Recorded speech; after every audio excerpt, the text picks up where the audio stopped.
Ahí va, ahí se supone que está grabando. Bien, bueno, como les comentaba, la idea de hoy es tratar de cerrar un poquito este periodo de transición que empezamos a ver hace un par de semanas, concentrándonos principalmente en la crisis de la iglesia, ¿no? Arrancamos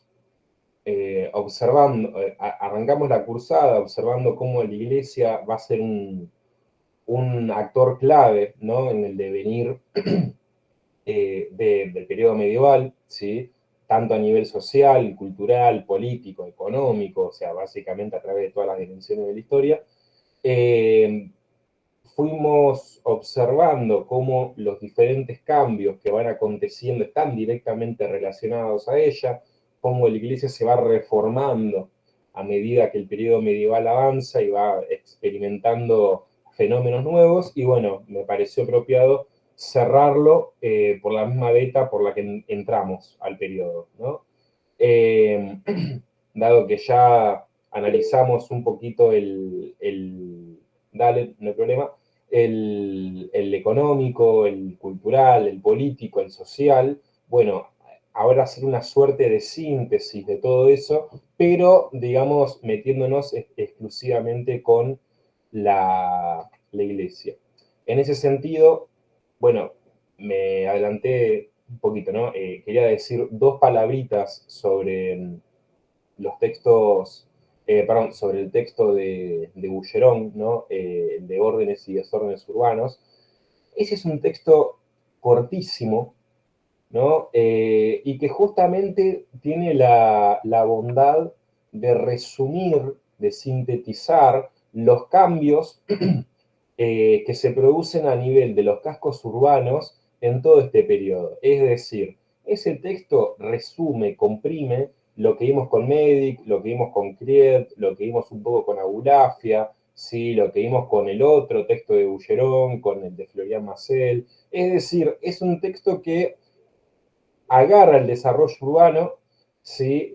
Y hace una suerte de síntesis de todos sus cambios, basándose en la premisa principal de que la ciudad vino para quedarse, ¿no? De que si bien a mediados del 14 ya nos encontramos con las diferentes crisis demográficas que se dan a través de pestes, de hambrunas y demás, cómo a pesar de eso, la lógica urbana, la ocupación del espacio a través de la urbanidad, no se detiene, porque el autor en un momento es bastante claro, ¿no? Dice, desaparecen pueblos, pero las ciudades, digamos, quizás algunas, bueno, pueden enfrentarse en un periodo de retraimiento, en alguna suerte de periodo de pérdida demográfica, pero no solamente no desaparece ninguna, sino que en el Cuando orden. hablas de ciudades, hablas de, por ejemplo, ciudades antiguas, que tienen el vaivén de que tienen por momentos mucha población, después recuperan. No solamente a las ciudades antiguas, ¿no? Es decir, a las ciudades de antigua romanidad como la del norte de Italia o el sur de Francia, sino al conjunto de ciudades que se vienen fundando desde el siglo XI. Por ejemplo, la semana pasada con el texto de Boucheron, ¿no? El florecimiento urbano, una de las cosas que vimos de la mano con este desarrollo de la protoindustria, ¿no? Con Medic y Criet, es la cuestión de las ciudades fundadas por el monarca, ¿no? De las famosas Bastidas, por ejemplo, o las ciudades de diferente índole, que son creadas por la monarquía o por los soberanos colectivos ciudadanos, ¿no? Para ocupar el espacio con algún fin estratégico, o bien para marcarle un límite a alguna entidad política enemiga, o bien para mejorar un flujo de comercio o bien un flujo de comunicación, ¿no?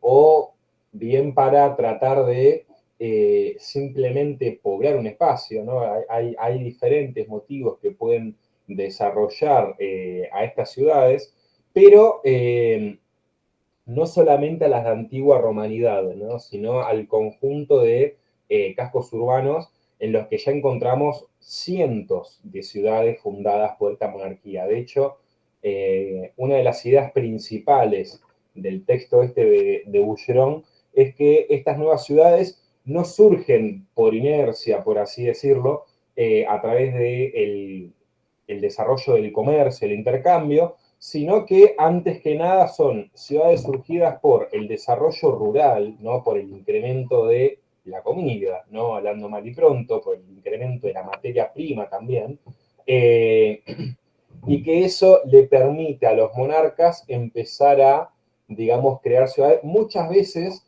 para justamente potenciar el flujo de comercio, ¿no? Pero bueno, nos estaríamos refiriendo a ambas dos.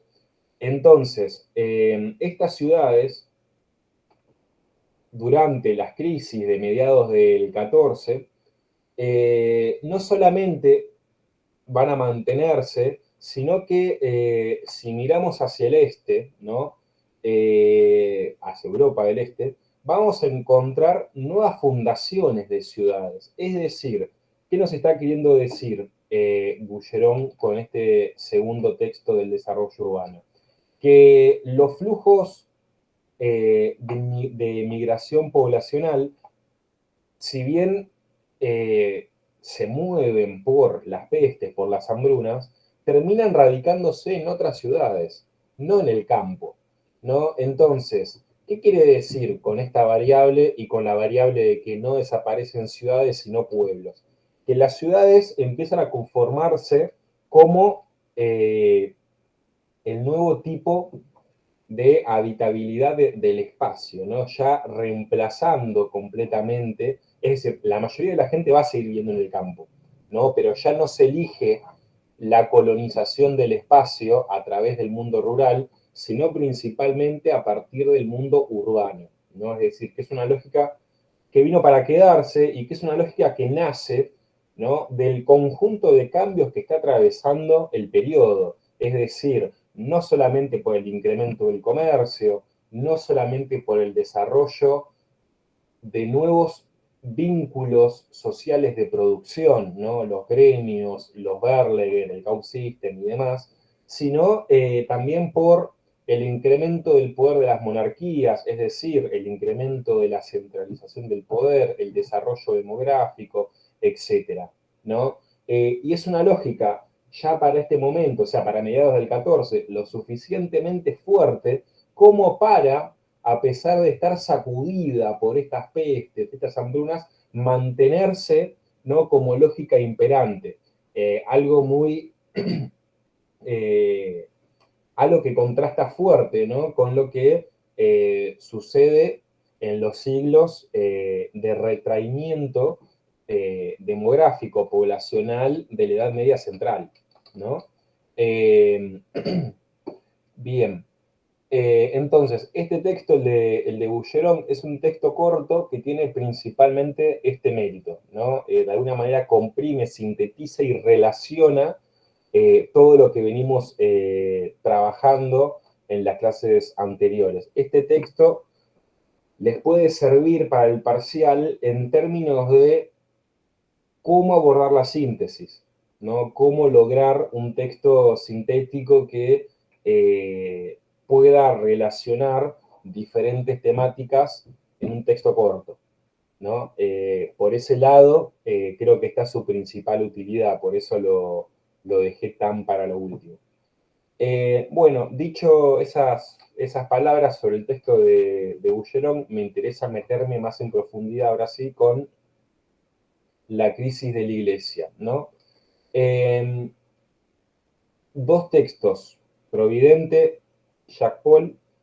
Providente es un autor argentino, ¿no? Es un autor que tuvo un mérito enorme, al menos a mi criterio, porque logró observar algo que ningún autor europeo se dio cuenta básicamente hasta que llegó él.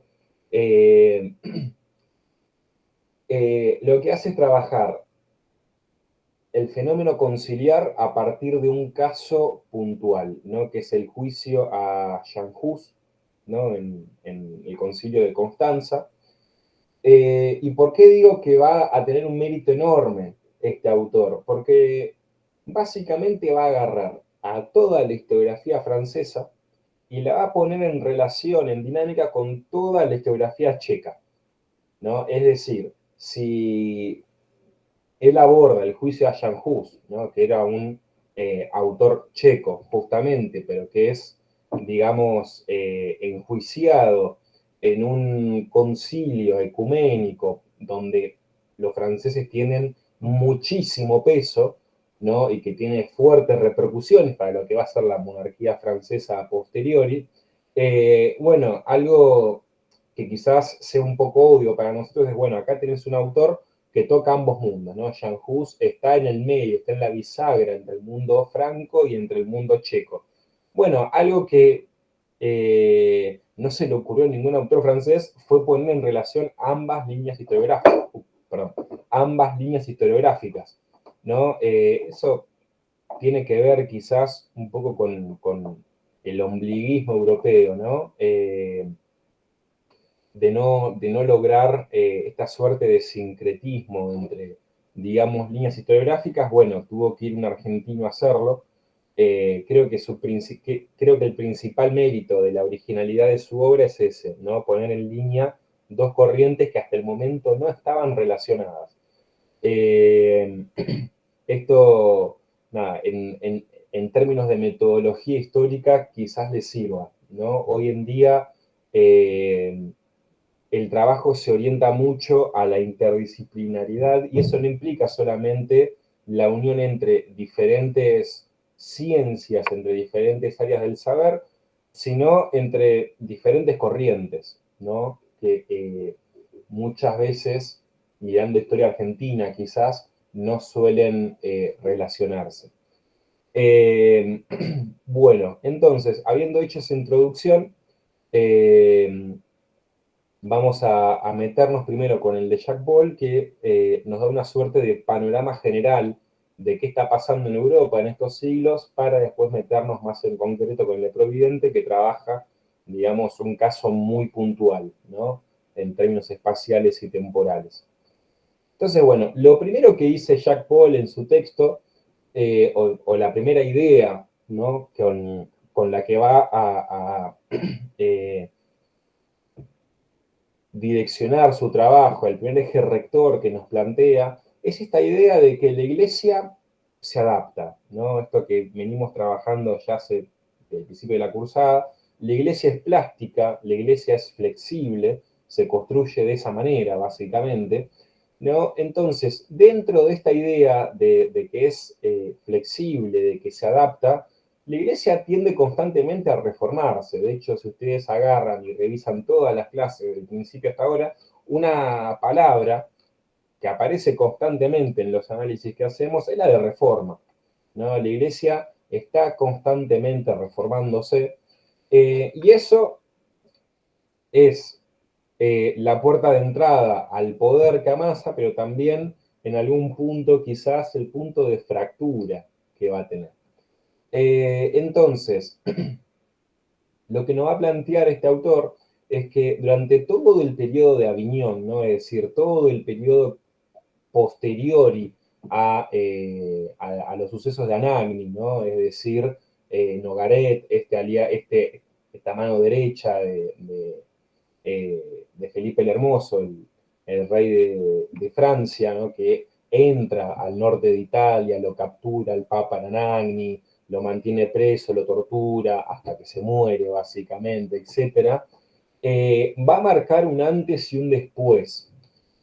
Básicamente, a partir de la muerte de Bonifacio VIII, después de Anagni, sí, en el 1302, 1303, tenemos el comienzo de lo que es el cautiverio de Aviñón, ¿no?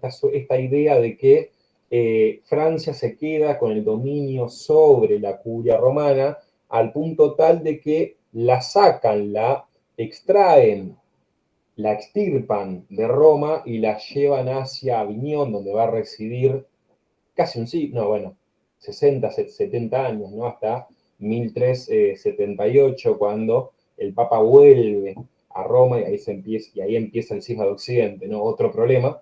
Pero bueno, durante toda esta etapa del cautiverio de Aviñón, que atraviesa todo el siglo XIV básicamente, periodo en el que se destruye la autonomía papal y queda subsumida al poder francés, el Papa se va a dotar de una administración y de una nueva fiscalidad, ¿no? Es decir, este Papa en Aviñón tiene la necesidad de volver a reafirmar su poder, dado todos los cambios, digamos, que atraviesa por la primacía de Francia sobre el papado, y eso lo va a llevar a reconstruir, ¿sí?, sus resortes fiscales y de reafirmación del poder, lo cual va a tensionar la estructura o el andamiaje, mejor dicho, político europeo, porque si bien el Papa va a seguir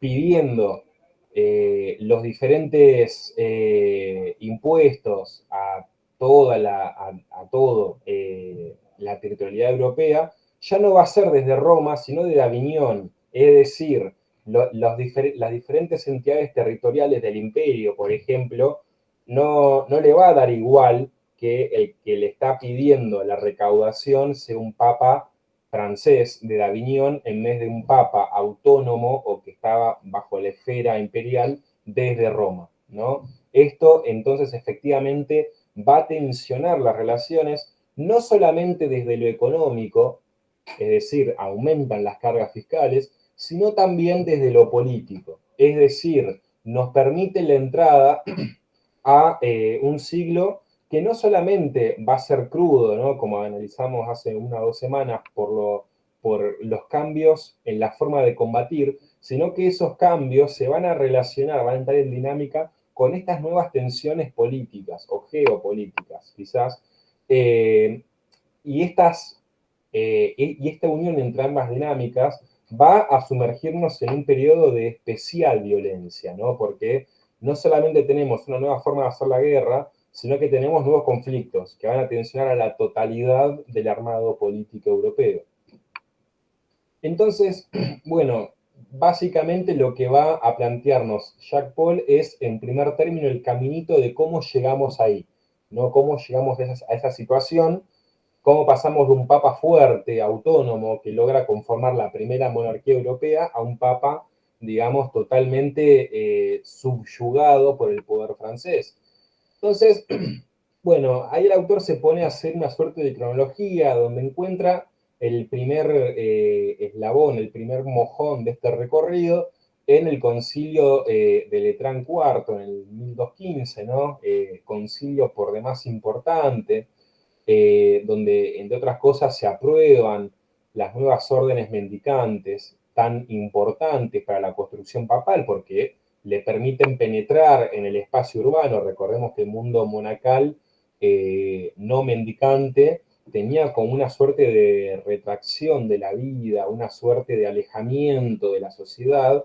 Bueno, las órdenes mendicantes van a meterse en el barro de la sociedad, ¿no? Van a meterse en las ciudades, ¿no?, como para tratar de influenciar a la cultura cristiana desde ahí. Eh, bueno, en este concilio tenemos la aprobación de estas órdenes, ¿sí?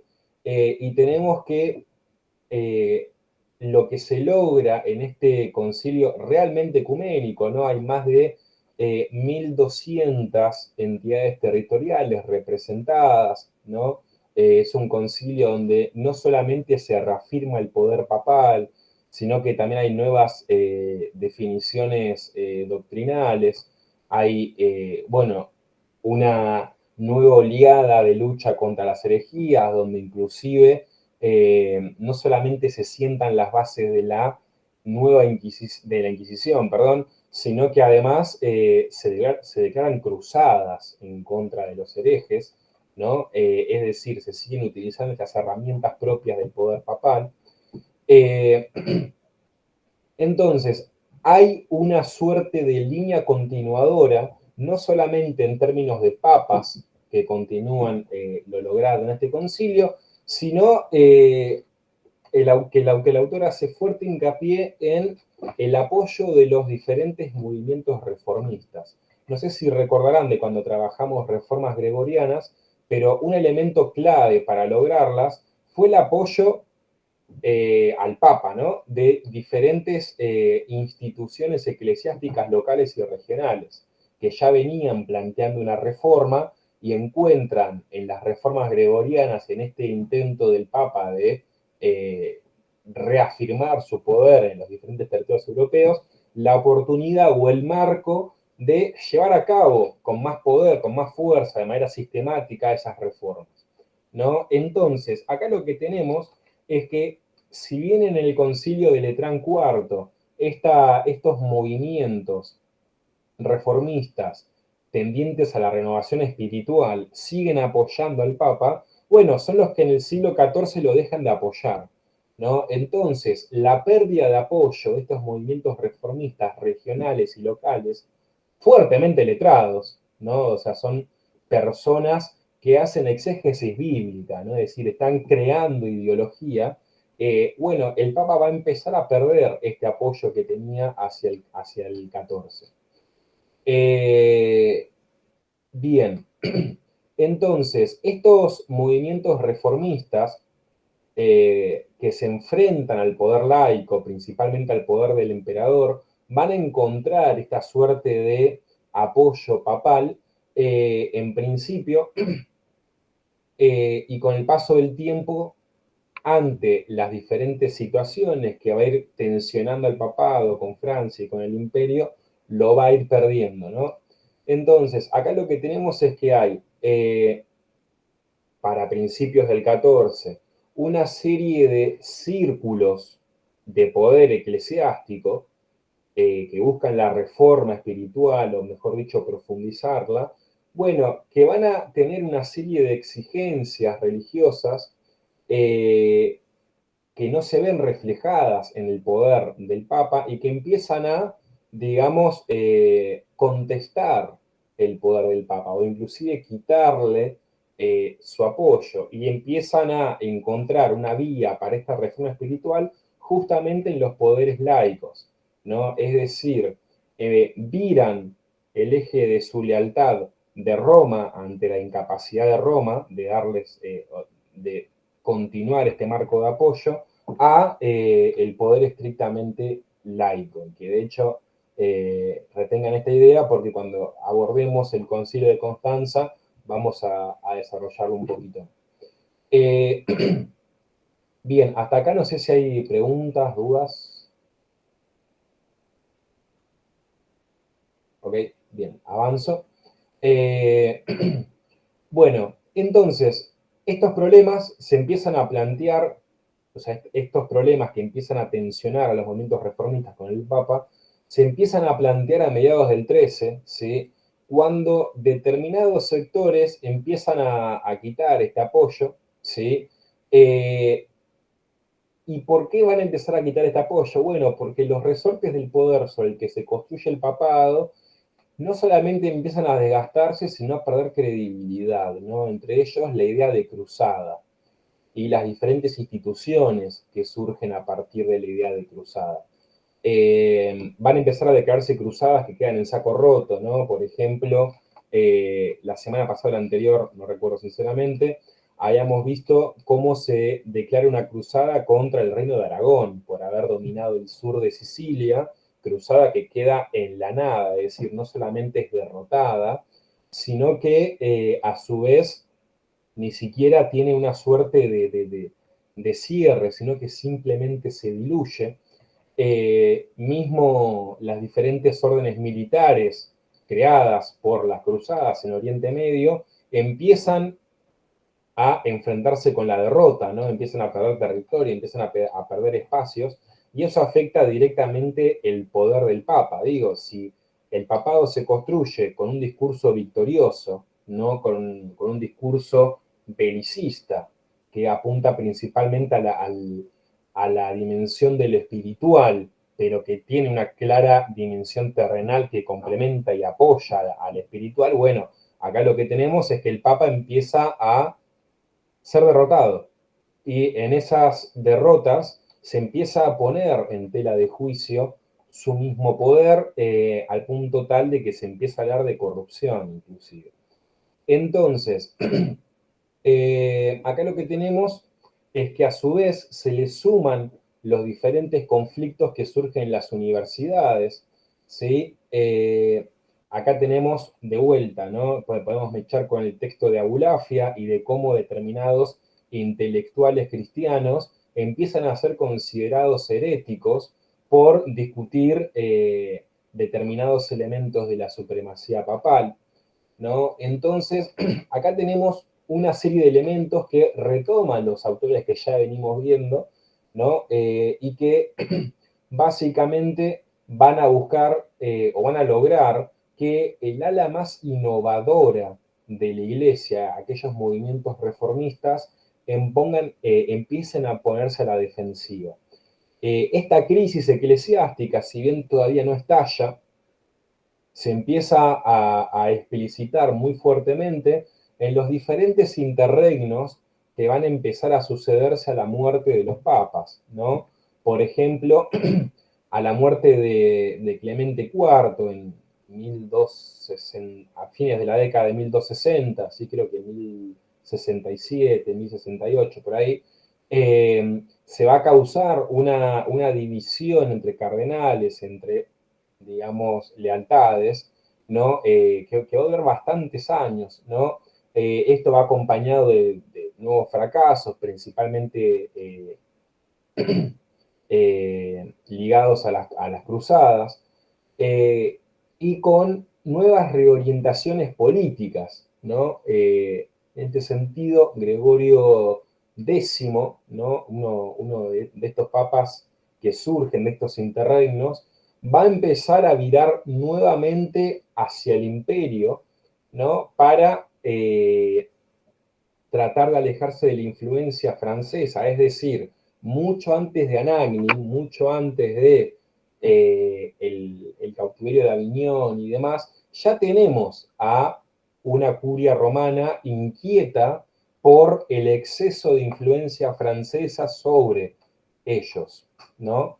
Ahora bien, en esta suerte de pivoteo de uno hacia otro, se rompen cosas, ¿no? Se rompen estructuras que no van a llegar a regenerarse, como por ejemplo las instituciones centrales o centralizadas, mejor dicho, perdón, del papado. Estoy pensando en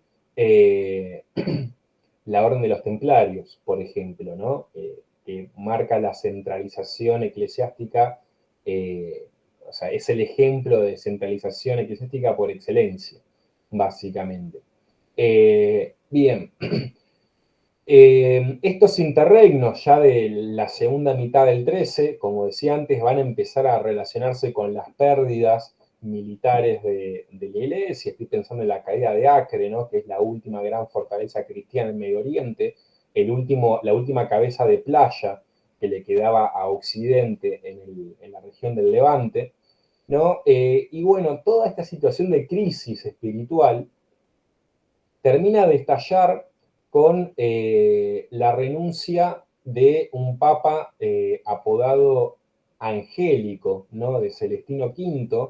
Era básicamente un papa que no tenía bases de poder propia, ¿no? Era un obispo eh, perdido en los fondos de Italia, o sea, ni siquiera era un obispo que discuta poder, pero bueno, era conocido, era famoso por su voto de pobreza, era conocido por sus escritos a favor de la reforma espiritual de la iglesia, termina siendo elegido papa, sin embargo al poco tiempo renuncia, ¿no? Esto tampoco es menor, ¿no? Es uno de los pocos papas que abandona el poder no por su muerte, sino por una renuncia. Y esto causa una gran frustración, causa un gran sentimiento negativo al interior de la iglesia, ya que justamente era visto con grandes esperanzas en términos de renovación espiritual de la iglesia, de reforma eclesiástica, frente a todos estos problemas terrenales que básicamente inundan a la iglesia. Y bueno, su abdicación es vista básicamente como una derrota monumental. Celestino V justamente es reemplazado por Bonifacio VIII, ¿sí? Bonifacio VIII es reconocido, es famoso por sus características como jurista, ¿sí? Y como jefe de Estado, no tanto por su ideal de reforma. Es decir, podemos ver cómo la curia papal pasa de un intento de reforma enfocada en lo espiritual a un intento de reafirmación del poder terrenal, con Bonifacio VIII, ¿no? Este es el cambio que ustedes tienen que prestar atención en esto que estamos hablando. Bonifacio VIII, como recordarán de la clase pasada, es el que se pelea con Felipe el Hermoso, es el que decreta la bula Unam Sanctam, ¿no? Es decir, esta bula que reafirma el poder espiritual sobre el terrenal, que reafirma la capacidad de la Iglesia en juzgar a cualquier poder laico que se desvíe de los valores cristianos, y a su vez, en la misma bula, plantea la incapacidad de juzgar al poder eclesiástico supremo, o sea, al Papa y a la curia que lo rodea. Él dice, bueno, si el Papa se equivoca, solamente puede ser juzgado por Dios. ¡Qué ¿No? chanta! Por Dios, podía jugar a todos los otros menos a él mismo. Bueno, pero esto es así, haz lo que yo digo, no lo que yo hago, básicamente. Recordemos igual todos los conflictos que atraviesan la relación entre el poder francés y la curia romana para este momento, ¿no? El intento de el rey francés de quedarse con fiscalidad que le pertenecía al Papa respondiéndole a eso, o sea, Bonifacio respondiéndole a eso, y a Felipe respondiendo básicamente prohibiendo la salida de oro de Francia, lo cual le corta totalmente los fondos desde Francia a la curia romana. Recuerden el avance judicial sobre el personal eclesiástico, ¿no? Es decir, que es el rey el que empieza a juzgar obispos, obviamente los obispos que defienden la potestad romana antes que la francesa, ¿no? No va a enjuiciar a cualquier obispo, mucho menos a los que apoyan al rey francés. Es decir, ya hay una suerte de tensiones, ¿no? En este periodo, que no se limitan a la que estábamos nombrando recién. Entonces, bueno, básicamente el momento culmine de esta tensión entre Francia y la curia romana, entre Felipe y Bonifacio, termina, digamos, o sea, bueno, esto es esos momentos de la historia en la que todo, digamos, se encausa hacia una lucha final y por cuestiones totalmente ajenas al propio fenómeno histórico, queda, digamos, irresuelto o resuelto de una manera extraña, ¿no? O sea, en el punto álgido de este conflicto, Bonifacio muere, ¿no? Es decir, es encarcelado en el juicio de, perdón, en el encarcelamiento de Anagni, en el ataque francés a Anagni, y bueno, básicamente quedan una serie de papas a partir de Bonifacio totalmente afines al poder francés, de ahí que la Orden del Temple haya sido borrada de una manera tan rápida y tan sistemática del territorio francés, ¿no? La orden militar más fuerte del periodo, dicho sea de paso, tanto militar como fiscalmente, ¿no? Eh, bueno, en este sentido, Bonifacio VIII, antes de Anagni y demás, algo que no es para nada menor, es acusado de simonía, es acusado de hereje, ¿no? Inclusive se lo relaciona con una conspiración para, digamos, serrucharle el piso a Celestino, o sea, al papa anterior.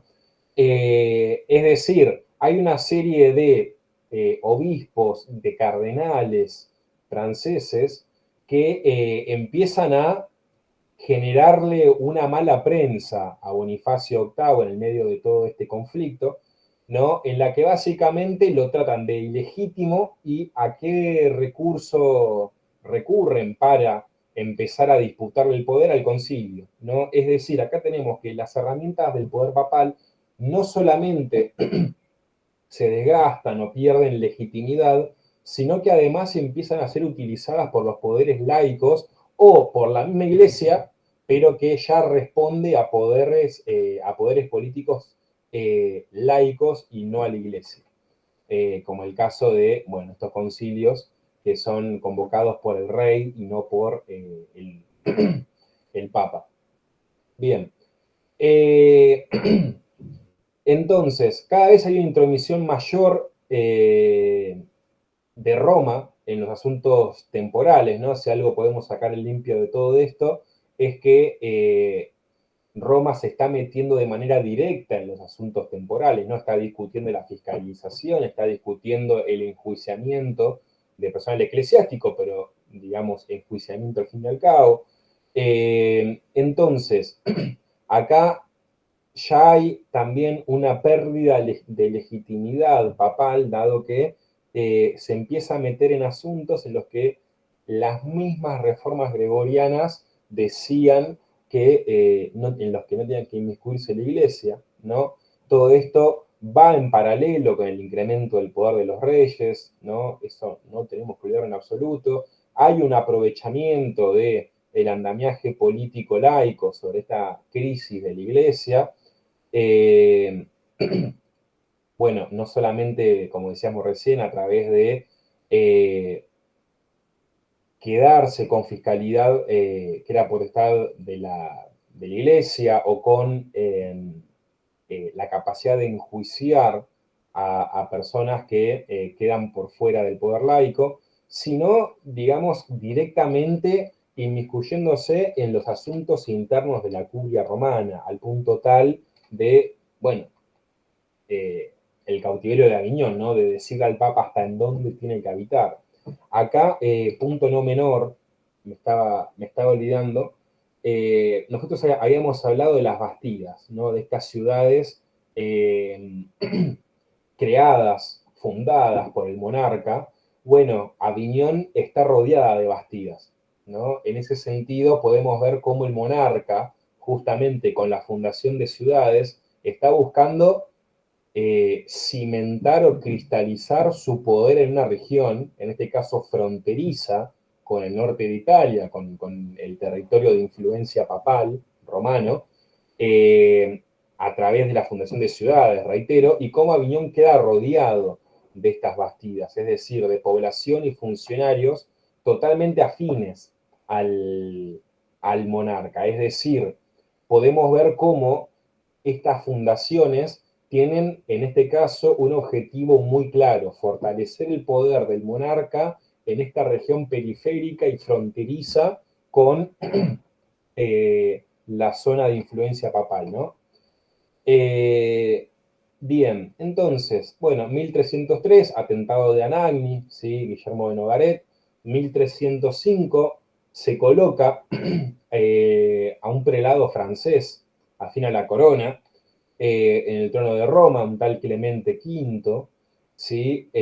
Acá es cuando Felipe comienza el juicio contra los templarios, justamente agitando la bandera de reforma espiritual, agitando la bandera de saneamiento de la religión, acusando de herejía, de sodomía, de idolatría a los templarios, ¿no? Esto de violar niños, de básicamente tener relaciones sexuales con los iniciados, ¿no? Toda una serie de tinglado discursivo para achacarle a la orden de los templarios los comportamientos impíos, ¿no? Y que justamente hablan de la corrupción de los cristianos, pero a la iglesia, ¿no? Es decir, lo que antes se utilizaba para construir poder, ¿no? Y para cimentar a la iglesia, ahora está siendo utilizado en contra de la iglesia, lo cual marca un claro momento de ruptura en términos del ejercicio del poder, ¿no? Marca el momento en el que el poder laico reafirma efectivamente su poder sobre la iglesia. Y todo esto inclusive va de la mano con un proceso con un enjuiciamiento póstumo que se le hace a Bonifacio VIII luego de su muerte, ¿no? Todo esto obviamente tiende a la búsqueda de anular la jurisdicción pontificia, es decir, anular la influencia del Papa en los diferentes territorios en los que justamente las monarquías están buscando afirmar su poder, ¿no? Eh, obviamente esto viene de la mano de quedarse con los bienes del temple, viene de la mano con evitar que de la iglesia se tomen sanciones, cerrar la puerta a que los que accionaron el Anagni sean enjuiciados. Dicho sea de paso, Felipe Hermoso tenía una deuda increíble con los templarios, ¿no? Deuda que claramente queda totalmente olvidada y suprimida en los anales de la historia con la destrucción del temple y justamente con la expropiación, por así decirlo, de todos sus territorios, de sus fortalezas, de sus riquezas, etc. Eh, bien, entonces, eh, en 1307, básicamente se detiene en todo Francia a la Orden del Templo, a la Orden del Temple, perdón. En 1312 aproximadamente, Clemente decreta la supresión del Temple, es decir, cede a la voluntad de Felipe, pero no cede en cualquier cosa, o sea, se desarma. Básicamente, Roma queda desarmada y a merced de otros. La Orden del Temple tenía eso entre sus funciones principales. Y esto quiere decir que el Papa ya no es más capaz de garantizar la defensa ni la supervivencia de sus instituciones centralizadas, ¿no? Es decir, el Papa, el proyecto de monarquía papal queda vaciado, al menos en su aspecto material y en su aspecto espiritual, fuertísimamente golpeado, ¿no? Un knockout, podríamos decir. Eh, y acá van a empezar los problemas, ¿no? Porque, bueno, ya luego de 1312, el Papa queda, digamos, en Aviñón. En 1316, cuando asume otro Papa, un tal Juan XXII, hay toda una cuestión que va a tensionar al Papa con las órdenes mendicantes, ¿no? Justamente aquel otro gran resorte de poder, del poder centralizado que le quedaba al Papa, en torno al usus pauper, ¿no? O sea, en torno a qué implica el voto de pobreza, ¿no? La humildad eclesiástica. Eh, en, en, ese sentido, bueno, básicamente lo que criticaban y defendían las órdenes mendicantes era, digamos, la enorme riqueza y ostentosa riqueza, podríamos decir, del personal eclesiástico y de la necesidad que eso sea moderado. Claramente el Papa va a estar en contra de eso, va a eh, crear una bula en la que va a ir totalmente en contra de lo que plantean las órdenes mendicantes en términos del usus pauper, y además en la que va a reafirmar la obligatoriedad de someterse a los superiores espirituales, ¿no? Es decir, básicamente decir a las órdenes mendicantes, muchachos, todo bien con sus quejas, pero ya está, o sea, mi autoridad está por la de ustedes, si yo estoy diciendo que es así, es así. Las órdenes mendicantes, principalmente los franciscanos, van a, digamos, manifestarse en contra de esto, ¿no? Van a protestar y van a marchar a Aviñón, en la que van a ser encarcelados, ¿no? Es decir, la respuesta del Papa frente a todo este movimiento de protesta es encarcelar, juzgar de herejía a los mendicantes y en muchos casos, digamos, someterlos a pena capital, ¿no? O sea, matarlos, ¿no? Entonces, acá lo que tenemos es que las tensiones empiezan a eh, ganar en consistencia al interior de la iglesia y esto se va a ver finalmente implosionado en torno a 1378, que es cuando termina el cautiverio de Aviñón, ¿no? Cuando el Papa, no me acuerdo cuál era sinceramente, pero cuando el Papa abandona el cautiverio de Aviñón y vuelve a Roma, ¿no? Esta transición queda, digamos, incompleta porque muere en el camino, por ende no logra completar, perdón, no muere en el camino, muere al poco tiempo de llegada a Roma, no logra completar la transición y acá van a surgir dos papas, ¿no? Uno de lealtad francesa que va a mantenerse en Aviñón y un nuevo papa romano, ¿no? Digamos, la curia que se mantiene con cierta autonomía y con viras hacia el imperio, va a aprovechar la situación de la vuelta del papa de su cautiverio a Roma para nombrar a su propio papa. Acá empieza el famoso cisma de Occidente, ¿no? Donde vamos a tener durante muchísimo tiempo a dos papas que se van a disputar el mismo espacio, ¿no? Por ende, esta situación de tener a dos papas va a no solamente tensionar los conflictos de la iglesia, sino que va a aumentar la corrupción al interior de la iglesia, es decir, ambos dos papas van a querer la superioridad del poder político frente al otro. Eso va a implicar un montón de concesiones a las iglesias locales para lograr ese apoyo, ¿no? Por ende, incremento de la corrupción material, por ende espiritual también. Y todo esto va a derivar en que los diferentes movimientos de reforma espiritual al interior de la iglesia empiecen a pensar algún mecanismo para solucionar este problema, ya que, a ver, más allá de los conflictos políticos, si acá lo queda claro es que la iglesia pierde total autoridad moral sobre sus fieles, ¿no? Frente a todos estos hechos que encima van a tener amplísima propaganda, amplísima difusión por uno y por otro, para justamente ensuciar la imagen del otro y tratar de capitalizar la propia. Claramente la sociedad ya no mira con los mismos ojos a la iglesia, ven a una iglesia corrupta, derrotada, ¿no? Entonces, los diferentes movimientos reformistas, principalmente la Universidad de París, van a empezar bueno, y acá de vuelta, a Bulafia, ¿no? La importancia de las universidades en todo este nuevo periodo, van a empezar a encontrar en el concilio la herramienta para salir de esta situación, para tratar de, mediante una entidad colectiva, lograr un nuevo consenso que termine con este problema y permita, digamos, una solución.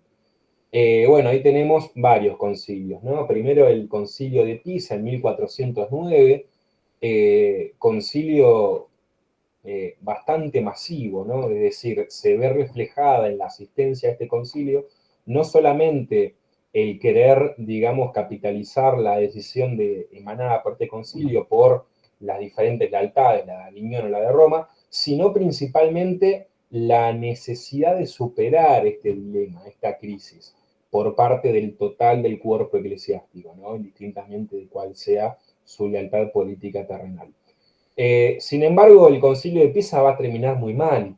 Es decir, van a designar a un tercer papa, ¿no? Y el concilio se va a disolver antes de que los dos papas anteriores renuncien. Por ende, el concilio de Pisa termina imperando todo. Ahora no tenemos dos papas, tenemos tres. Es todo mucho más caótico.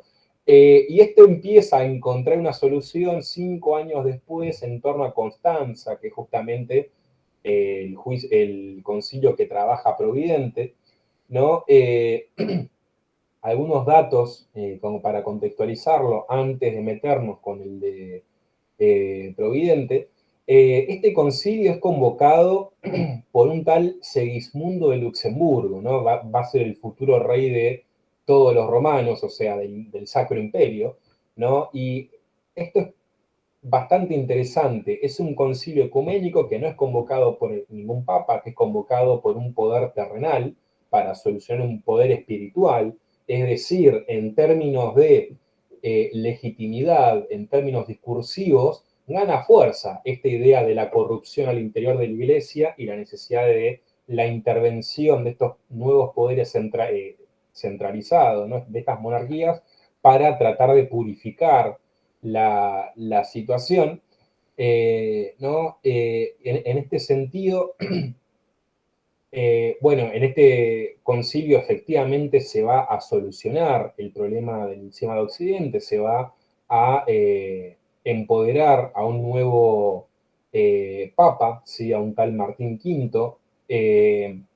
Ahora bien, ya para este momento el poder eclesiástico está por el piso, ¿no? De hecho, en ese sentido, quiero citar un par de oraciones del texto de Jacques Paul, en el que dice: esta larga crisis sembró la duda entre los fieles, no sobre la salvación y los sacramentos, sino sobre los hombres de la Iglesia y su capacidad para vivir conforme a los ideales cristianos.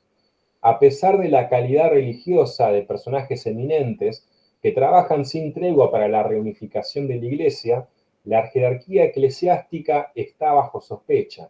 Las acusaciones desmesuradas de la polémica desacreditaron a unos y otros. Las censuras eclesiásticas esgrimidas contra los partidarios del competidor fueron despreciadas, a lo que no invitaba al respeto de las reglas. Durante todo este tiempo, los cristianos vivieron la religión a su nivel, juzgando severamente las actuaciones de unos y otros. La crisis agudiza la conciencia individual, comenzando por las personas mejor informadas.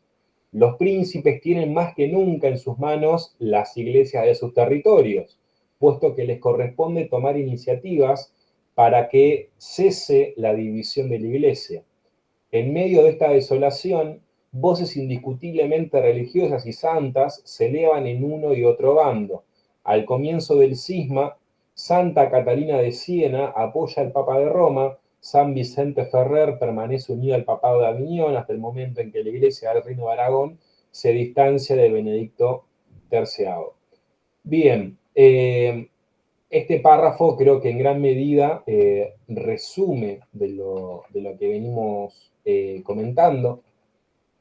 Antes de pasar al texto de Providente, dos cuestiones, ¿sí? La primera es, en Constanza se decreta, y esto es importante, ¿no? La figura del decreto y no la de la bula. Decreto pertenece a los concilios, bula estrictamente papal, ¿no? Se decreta... Pará, te paro un cachito. sí, Cuando hablamos de decreto, hablamos de un concepto nuevo, es no un, feudal, a eso es a lo que me refiero. bien, es una excelente pregunta. No, es un concepto totalmente feudal, de hecho estamos en el feudalismo todavía, pero que pertenece específicamente a la institución concilio, ¿no?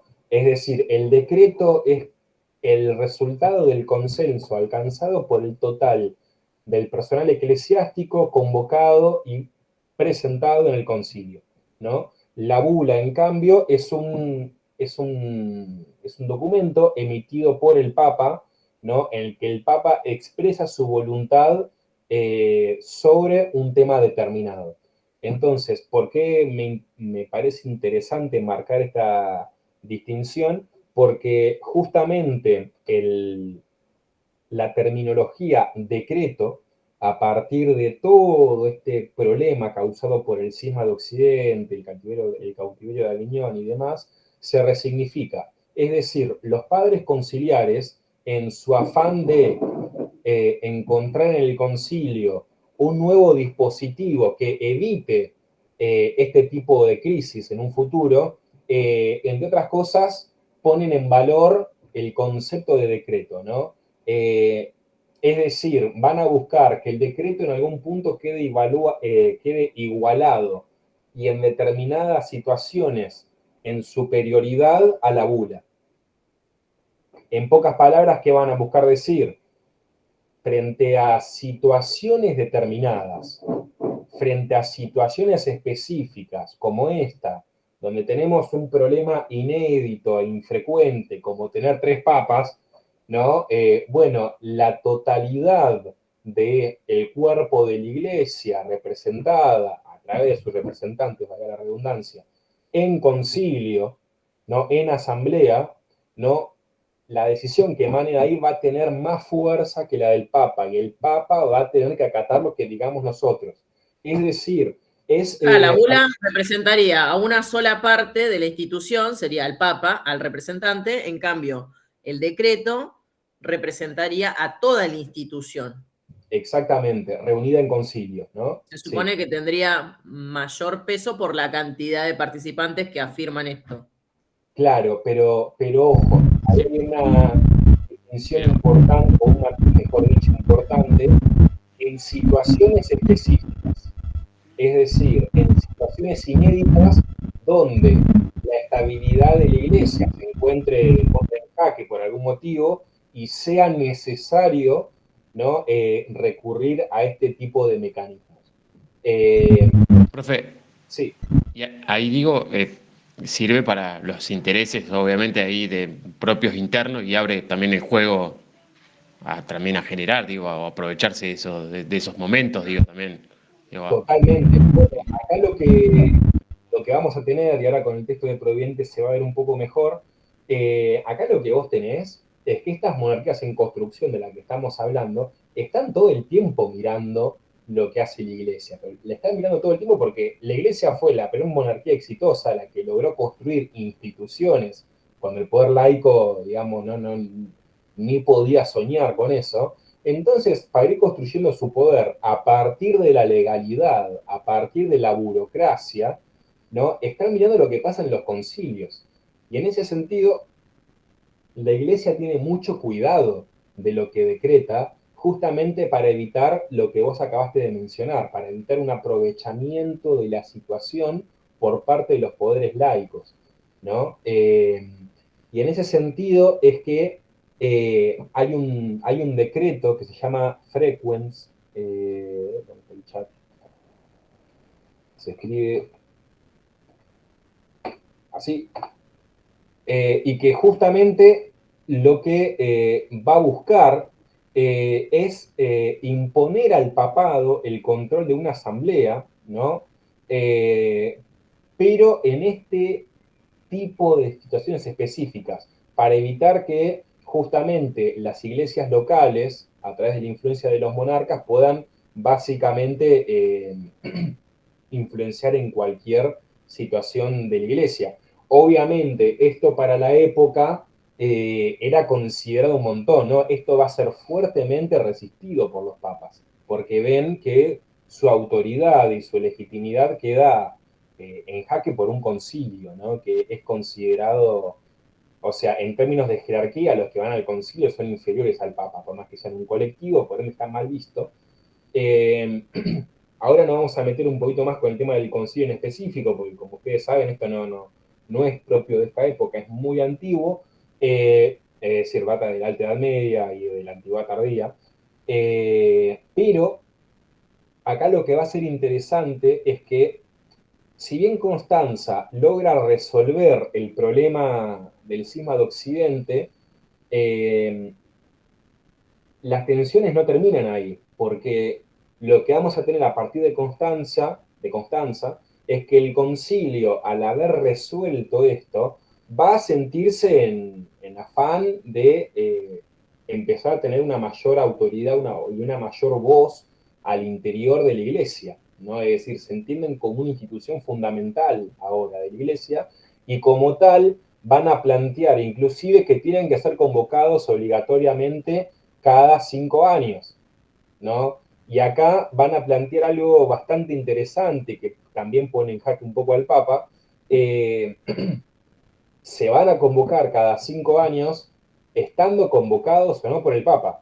Es decir, se reservan el derecho de, ante la ausencia de una invitación formal por parte de la curia romana, autoconvocarse, ¿no? Esto al Papa no le va a gustar nada. Este problema va a continuar hasta 1431, que es el concilio de Basilea, este es un concilio ahora sí ya radical, ¿no? En donde va a buscar plantear la autoridad del concilio no solamente en sobre el Papa, perdón, en situaciones de emergencia, sino en todo momento, ¿no? Digamos, el concilio de Basilea sí es recontra radical en términos de que busca cambiar directamente la estructura de poder cotidiana de la Iglesia.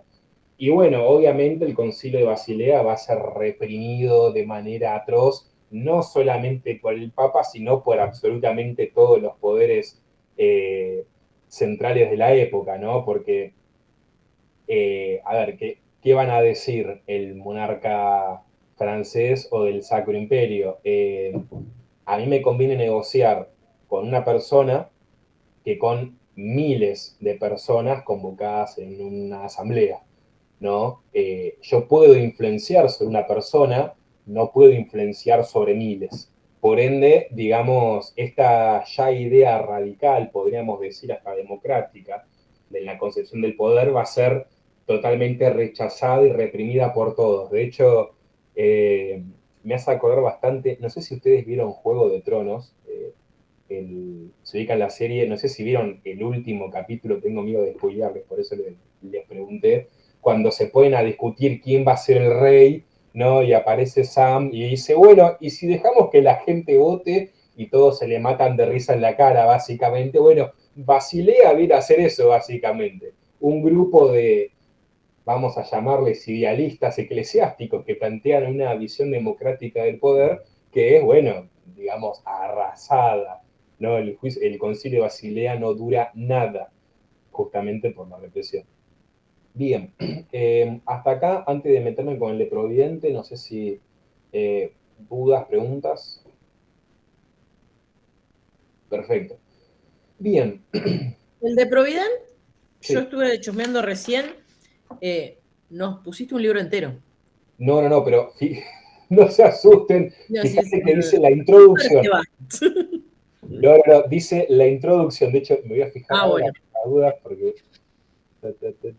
Claro, hay uno que tiene 400 Sí. hojas y el otro 290. Dije, ¿es para diciembre? No hay. Por un tema de tiempo, o sea, de mil amores me encantaría que podamos leer libros enteros, pero a ver, ni siquiera yo estoy pudiendo leer libros enteros en el doctorado, menos voy a pedirles a ustedes que hagan lo mismo que yo no estoy pudiendo hacer. No, igual, buenísimo que lo colgaste entero, porque si uno tiene ganas lo puede leer. Bueno, es que No, no nos estarían dando los tiempos.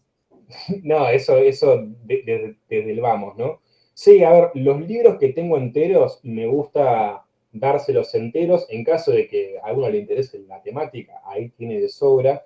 Y particularmente los dos que les publiqué enteros son ediciones nuestras, ¿no? O sea, ediciones salidas de la Argentina por parte del IMIJU, o sea, esta organización que concentra los estudios medievales de Argentina, y son muy buenos libros. De hecho, si ustedes revisan la introducción del de Feller, por ejemplo, no, perdón, estoy diciendo mal, del de Benedict Serre, que es el texto que les anulé, pero bueno, si ustedes analizan la introducción a ese libro, justamente es el resultado de un trabajo interdisciplinario entre historiadores nuestros y franceses, ¿no? Es decir, contrario a las pavadas que se suelen decir hoy en día, ¿no? La historiografía argentina en general es excelente, particularmente la medieval, ¿no? Está en capacidad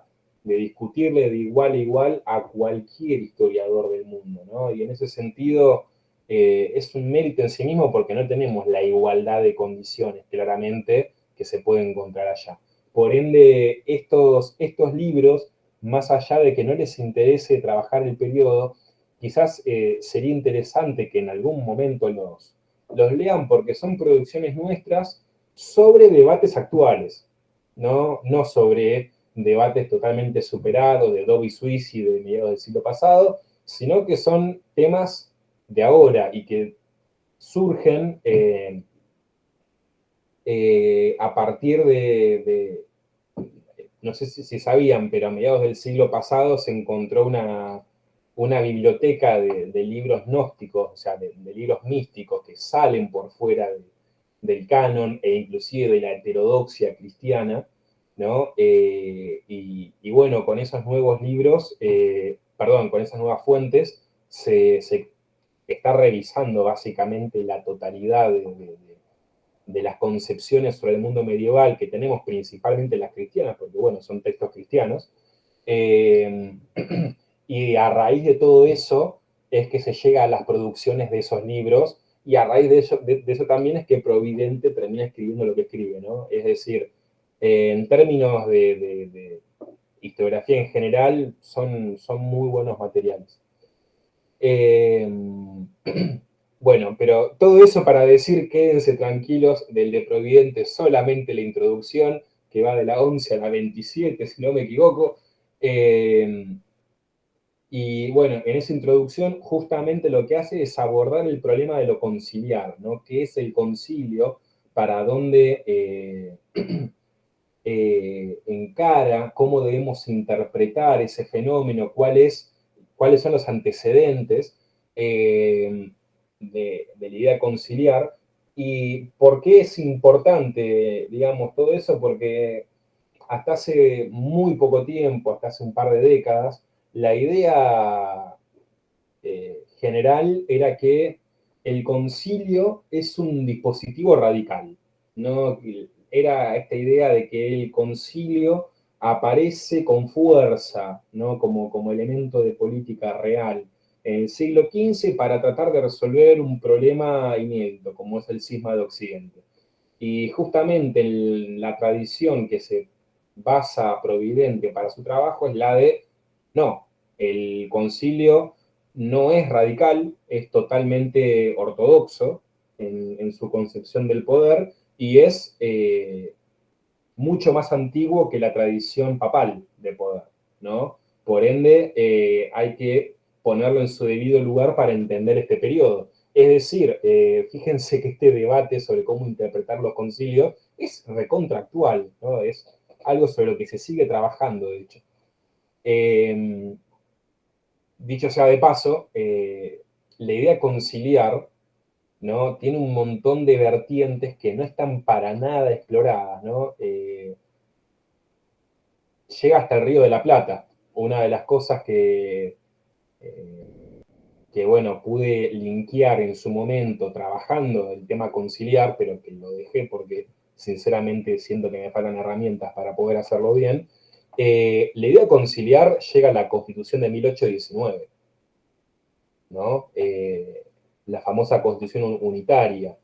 No es para nada menor. El poder que se le da a los colectivos en esa Constitución, el poder que se le da al conjunto de iglesias en el territorio, en términos de voto inclusive, colegiado, son ideas típicamente conciliares y que se vinculan, se linkean con lo que está pasando en la Francia post-revolucionaria, ¿no? Eso es más que interesante. Lo digo por si a alguno, no sé, le interesa trabajar modernidad o, digamos, historia argentina temprana, por así decirlo, del principio del XIX.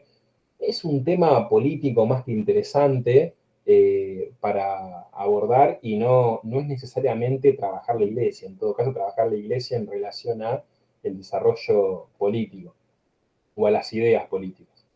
Pero bueno, dicho esas cuestiones, me meto con el texto propiamente de Providente. Una cita que me gustó mucho y que él la usa al principio de la introducción, perteneciente a Schmidt, ¿no? Un gran historiador de la Iglesia, es la siguiente. Todos los conceptos concisos de la doctrina moderna del Estado son secularizados conceptos teológicos. A ver, esta idea ya está superada en términos de que no es unidireccional el movimiento, no es que el poder laico es pasivo y solamente absorbe. Hoy en día sabemos que la dinámica es más quita y da, ¿no? Digamos, hay influencias mutuas, pero este concepto, o esta oración, mejor dicho, sí cristaliza, ¿no?, la idea de cómo se va generando la política moderna y contemporánea, ¿no?, a partir de esta relación entre el poder secular y la Iglesia. Entonces, Providente va a partir de la premisa de que entonces los conceptos políticos y los conceptos teológicos marchan de la mano, se influencian mutuamente, especialmente en el periodo de transición entre la Edad Media y la modernidad, o sea, lo que estamos viendo ahora, ¿no? En este sentido, Providente va a plantear que la idea de regnum, ¿no?, de la Iglesia, es tomado como ejemplo a seguir por parte de las monarquías en construcción. Si bien esto él lo plantea en la introducción, a partir de ahora lo que voy a ir comentándoles aborda todo el total del libro, ¿sí? Pero bueno, a fines de tener herramientas para entender mejor la introducción, creo que suma. Entonces, montándose sobre esta idea, Providente entiende que el estudio de la naturaleza constitucional de la Iglesia cobra especial y particular importancia, dado que trasciende los límites propiamente eclesiásticos, sino que justamente él encuentra una similitud directa entre el concepto eclesiástico de corpus mysticum, o sea, de cuerpo místico, esta idea del conjunto de los santos y demás, con el concepto secular de corona, y que justamente en el pegoteo de estos dos conceptos, de estos dos vocabularios que están detrás de los conceptos, ¿sí?, se desarrolla el debate de Constanza. Es decir, él lo que está encontrando es, o lo que está afirmando, mejor dicho, es que en Constanza, en ese elemento tan bien delimitado espacio y temporalmente, se puede ver de manera clara el pegoteo entre ambos vocabularios, ¿no? Y que justamente se está conformando el ideal de parlamentarismo europeo en ese preciso momento. Entonces, él lo que encuentra acá es que hay una convergencia en torno al lenguaje, ¿no? Específicamente en torno al lenguaje corporativo, donde la soberanía ya no reside en una persona, sino que reside en una comunidad que es tenedora de la plenitud o potestatis, ¿no? O sea, de la potestad plena del poder, ¿sí? Y que se representa, en este caso, en el Concilio de Constanza, en la superioridad conciliar, ¿no? Recordemos que para el momento de Constanza, esta idea de plenitud o potestatis, ¿no?, se va a dar en situaciones específicas de crisis. Y algo no menor, la plenitud o potestatis se da con el Papa, ¿no? O sea, el Papa está dentro de esa noción colectiva del poder, o de esa comunidad tenedora de la plenitud o potestatis. Bien, bueno, como les decía, lo particular o interesante del autor, de su obra, es que enfoca el análisis a partir del despliegue procesal, o sea, a partir de un juicio ubicado específicamente dentro del rango de lo inquisitorial, ¿no? Es decir, el juicio de Sanjus es ejecutado por la Inquisición, por este dispositivo de control eclesiástico sobre los buenos hábitos del ser cristiano, ¿no? Y en este sentido no es menor porque se va a plantear una suerte de escenificación en la que se busca consolidar de manera temporal y en situaciones especiales el concilio como la institución jerárquica superior del orden eclesiástico, ¿sí? Que se encarga de determinar la ortodoxia. Es decir, se redefine en el acto de Constanza y en el de Pisa anterior también, se redefine el rol del concilio al interior de la estructura eclesiástica mediante las prácticas judiciales, ¿no? Que es lo que está afirmando Providente. Es decir, se está creando jurisprudencia acá, y justamente lo que busca el concilio con estos juicios, por ejemplo, el de Jan Hus, no es necesariamente fijar ortodoxia, sino por sobre todo reafirmar su autoridad. ¿Por qué la pena contra Jan Hus es tan grave? Bueno, justamente porque el concilio está buscando reafirmar su autoridad frente al personal eclesiástico. Y en este sentido, la historia de Jan Hus es muy trágica. Él va de total confianza a Constanza, pensando de que va a poder exponer sus argumentos, ¿no? Pensando de que va a poder polemizar en un ámbito colectivo con el resto de los cristianos, de las autoridades cristianas, y se va a encontrar con otra cosa. De hecho, se va a encontrar con una pena totalmente desmedida a lo que él planteaba. Digo, porque otros intelectuales cristianos planteaban cuestiones muy similares en torno a la simonía, en torno a la lectura de la Biblia o del sermón y del idioma en el que se hace, y no fueron, digamos,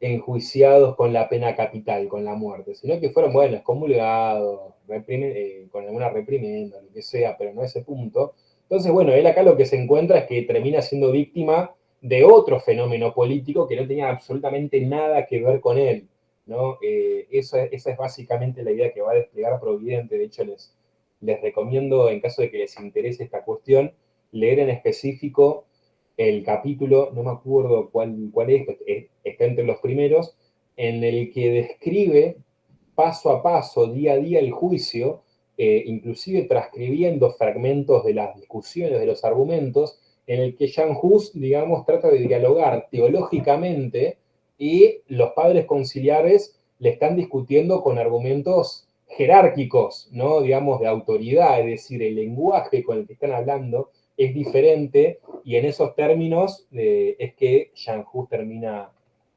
enjuiciado y ajusticiado. Bien, entonces, quizás uno de los mayores méritos de esta obra sea que, bueno, aporta a la comprensión de un problema historiográfico, de un problema amplísimo, ¿no? Como lo es el Gran Sima de Occidente, a través de una reducción de escala enorme, ya que no solamente se concentra en Constanza, sino en un juicio, en un proceso puntual, ¿no? Eh, entonces, fijando un objeto de estudio tan chico, tan determinado, entrecruza, acá es lo que les decía, ¿no? Entrecruza las dos corrientes historiográficas, la francesa y la checa, poniéndolas en diálogo, ¿sí? Y sacando sus conclusiones. Entonces, básicamente lo que va a hacer Providente en este estudio es alimentarse de tres campos diversos, ¿no? Por un lado, el estudio conciliar, por otro lado, el estudio jusístico, o sea, no solamente de Jan Hus, sino de lo que va a causar Jan Hus, ¿no? El movimiento de los husitas y demás. Y en tercer término, el estudio de las prácticas judiciales bajo medievales, ¿no? Es decir, hace un entrecruzamiento de estos tres campos de investigación en este objeto de estudio puntual.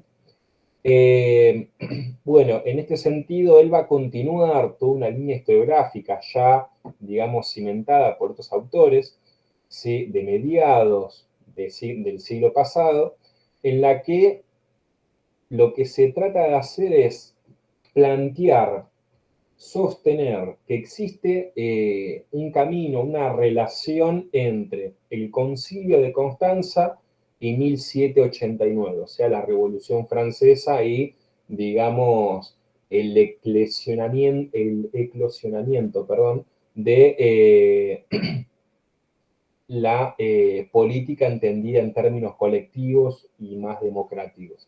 Obviamente este camino no es directo, según Providente es muy sinuoso, tiene idas y vueltas, pero se puede pavimentar, según él, un camino entre Constanza y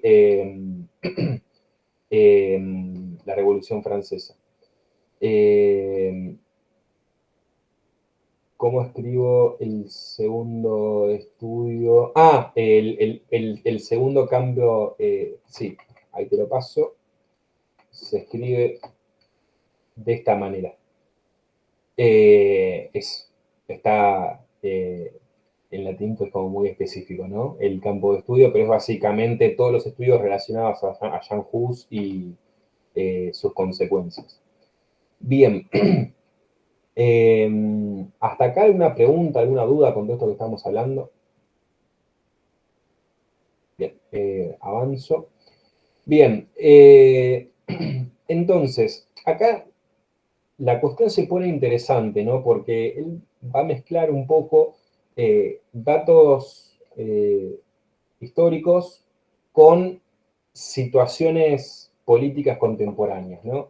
Va a explicar que durante el siglo XIX básicamente hubo un claro esfuerzo por parte del papado, un claro esfuerzo consciente, racional, sistemático, en tratar de esconder y olvidar la teoría conciliar, ¿no? Obviamente esto dificulta la comprensión histórica, porque eso implica borrar documentos, esconder, quemar, etc. Sin embargo, digamos, estos esfuerzos no van a evitar que se pueda afirmar la existencia de un derecho canónico, o sea, como parte del corpus oficial de la Iglesia ortodoxo, que sostiene una forma completamente distinta de entender el poder eclesiástico y que va a convivir con el absolutismo papal, que es el concilio, ¿no? Entonces, nada, este punto me pareció importante porque marca cómo las luchas, digamos, más contemporáneas por el poder, digamos, terminan modificando, tergiversando el saber histórico. Y esto va a tener consecuencias gravísimas, gravísimas, ¿no? Digo, hasta el día de hoy, digamos, el concilio es muy dejado de lado al momento de entender la construcción de la iglesia, cuando efectivamente es el elemento con el que se construye, llámese antigüedad tardía, llámese alta edad media o baja edad media, ¿no?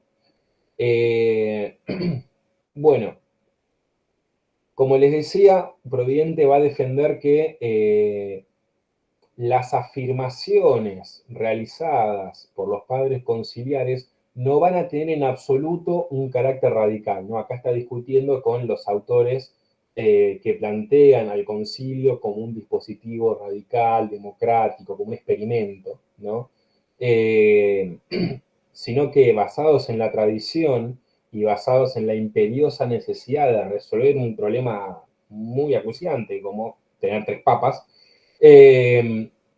Providente va a decirnos que la naturaleza de Constanza es totalmente conservadora, ¿no? Digamos, acá no hay ideas radicales, sino que lo que se está buscando es establecer y afirmar la ortodoxia, ¿no? En un momento de justamente extrema debilidad institucional, ¿no? De hecho, yo me atrevería a agregar el máximo momento de debilidad institucional de la Iglesia. Digo, hasta el momento no se había enfrentado a este tipo de problemas. Y en este sentido, la causa de Hus no puede para nada disociarse del intento de deposición del Papa Juan XXIII, ¿no? Juan XXIII es el Papa del periodo de Constanza, es un Papa que huye de Constanza y que justamente el concilio se ve en la necesidad de terminar de operar, ¿no? En la necesidad de terminar de solucionar esto sin la presencia del Papa, no solamente sin la presencia, ¿no? sino con la huida de este señor. Y bueno, cómo eso los metió en un brete, cómo afirmo mi autoridad sin el Papa. Bueno, ahí es cuando aparecen estos juicios inquisitoriales bajo la necesidad de afirmar este poder, ¿no?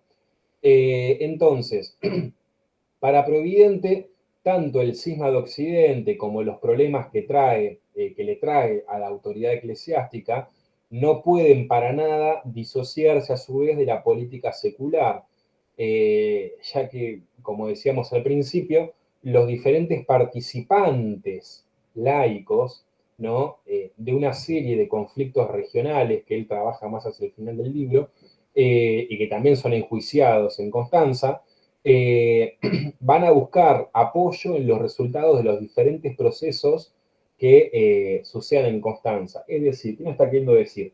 En Constanza no solamente hay personal eclesiástico de las diferentes regiones y entidades territoriales, sino que también hay personas que van a ser enjuiciadas, ¿no? Y que surgen de problemas locales, así como Yahús, ¿no? Digamos, surgen de tensiones locales. Y justamente los bandos de estas tensiones locales están prestándole muchísima atención a lo que decida la iglesia ahí, porque justamente es lo que va a afirmar la victoria de unos o de otros, judicialmente hablando, en sus territorios, ¿no? De hecho, todos los documentos que surjan en Constanza van a ser automáticamente transcritos y utilizados, adaptados a la jurisprudencia de las diferentes entidades políticas laicas, ¿no? Digamos, todo esto es particularmente jugoso, si me preguntan a mí.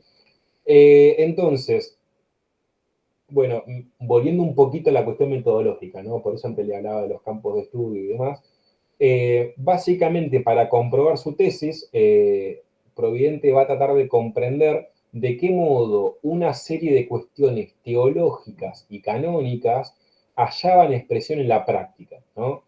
En este sentido, va a recorrer, ¿no? Una vez que realiza todo el caminito cronológico, el camino exactamente inverso, analizando el modo en que las prácticas sinodales, ¿no? En específico las judiciales, como las que vemos en el Concilio de Constanza, pueden arrojar algo de luz sobre la interpretación de la autoridad por parte de los miembros del concilio.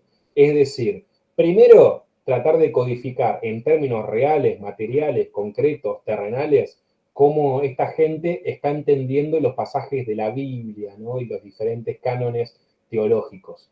Y en segundo término, va a ser el camino inverso, ¿sí? Tratando de ver cómo la iglesia o cómo los padres o los miembros del concilio interpretan la autoridad a partir de eso, ¿no?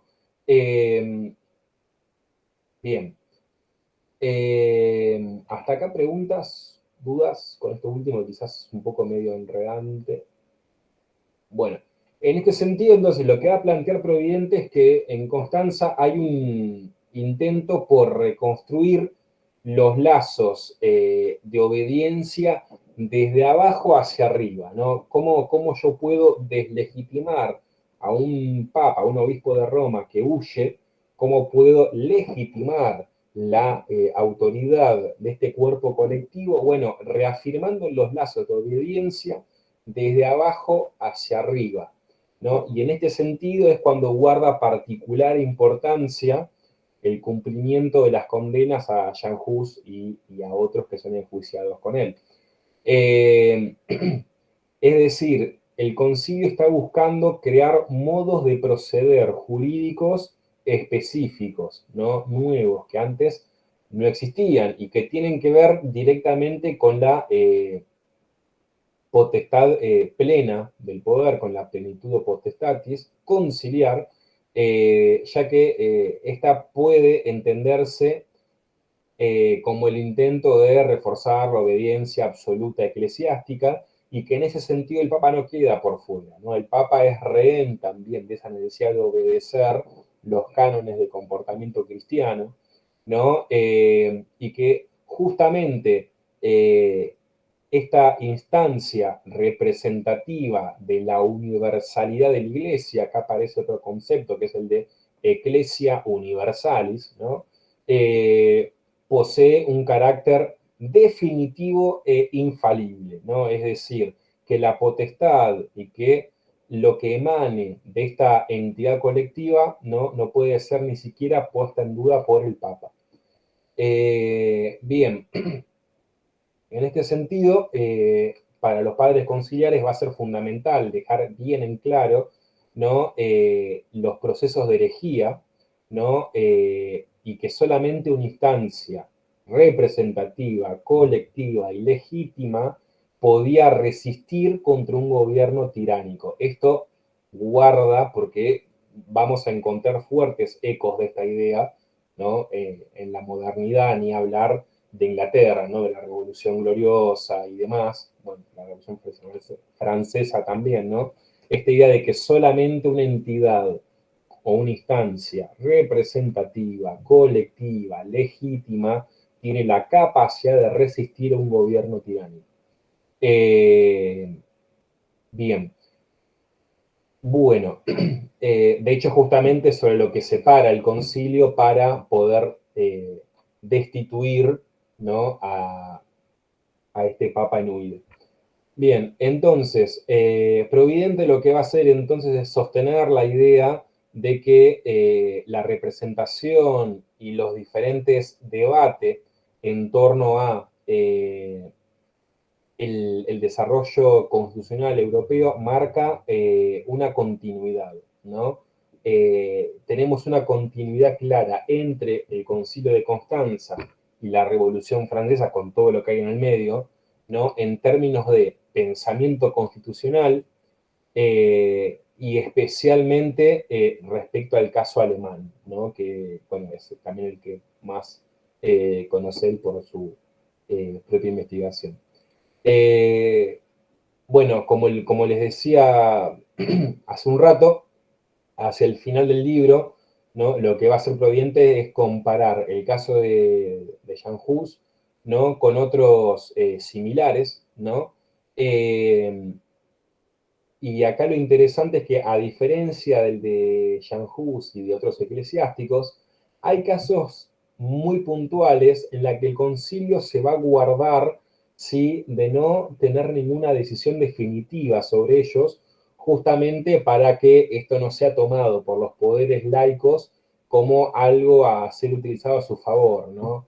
Él plantea principalmente dos casos en este sentido. Uno es la causa de Jean Petit, en Francia, ¿no? Y otro es el de un tal Johann Falkenberg, ¿no? En el Imperio, ¿no? Justamente, además, las dos entidades en fuerte conflicto, ¿no? Las hegemónicas, podríamos decir, y que justamente, como son asuntos totalmente locales relacionados a las crisis que están teniendo las monarquías imperial y francesa, no va a buscar meterse en ese sentido sin tener ningún tipo de decisión específica, para evitar de que esto sea leído como una victoria política, ¿no? en los distintos territorios. Bien, entonces, como para ir cerrando un poco esta idea, ¿sí?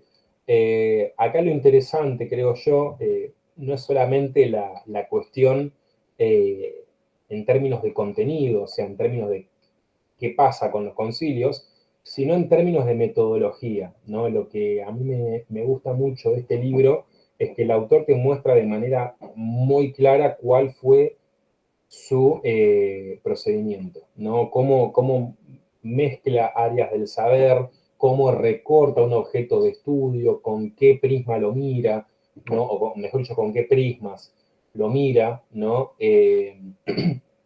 Entonces, bueno, creo que más allá de utilizarlo para la monografía, en caso de que lo utilicen, ¿sí?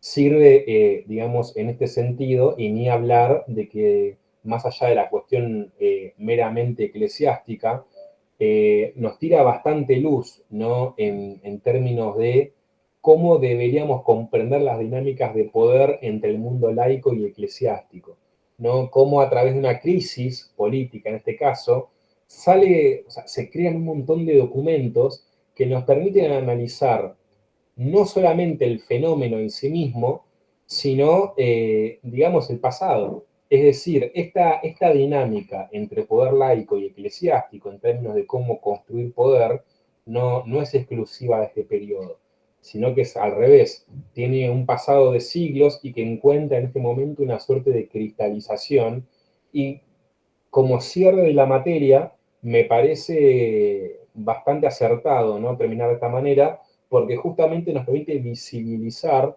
aquella construcción del poder que venimos analizando desde un comienzo. Entonces, cuando miramos a la iglesia, cuando analizamos históricamente a la iglesia, nos estamos encerrando en una suerte de burbuja de cristal, como hacen los filósofos. No, si logramos poner bien el prisma, vamos a encontrar que en términos religiosos podemos encontrar codificados un montón de situaciones, problemas y tensiones sociales, económicas, políticas, ¿no? Al punto tal de inclusive poder reconstruir a partir del enfoque de la iglesia algo tan importante como una pirámide social, ¿no? Es decir, entender, digamos, las características, las tensiones y la visión de la iglesia sobre todo eso en determinados momentos específicos. Entonces, un texto de exégesis bíblica, de repente, no va a limitarse solamente a los eruditos de la iglesia, sino a cualquier historiador que le interese tratar de profundizar en las características culturales de, en este caso, la Edad Media. ¿Esto se limita a la Edad Media? No, en absoluto. Si nos vamos al texto de Providente de vuelta, vamos a encontrar que él justamente se basa en un montón de autores, ¿no? Anteriores a él, muchos de ellos eclesiásticos, ¿no? Y que justamente están utilizando en muchos casos esta cuestión conciliar o cuestiones estrictamente eclesiásticas para dirimir asuntos contemporáneos, ¿no? Se me viene un ejemplo bastante concreto en ese sentido, que es el de un tal Filis, ¿no? Filis era, uy, qué cargo tenía este señor.